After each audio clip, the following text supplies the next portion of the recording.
Hi everyone, my name is Diana and welcome to viewneo tutorial. Today we will talk about the user settings.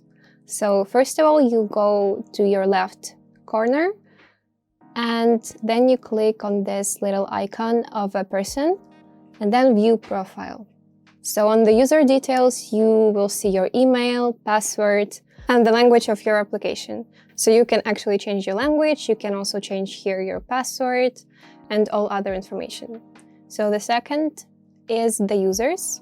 You can add the user and select their name, their last name, their password, and select the permission that this user will have. And the next one is My Subscription.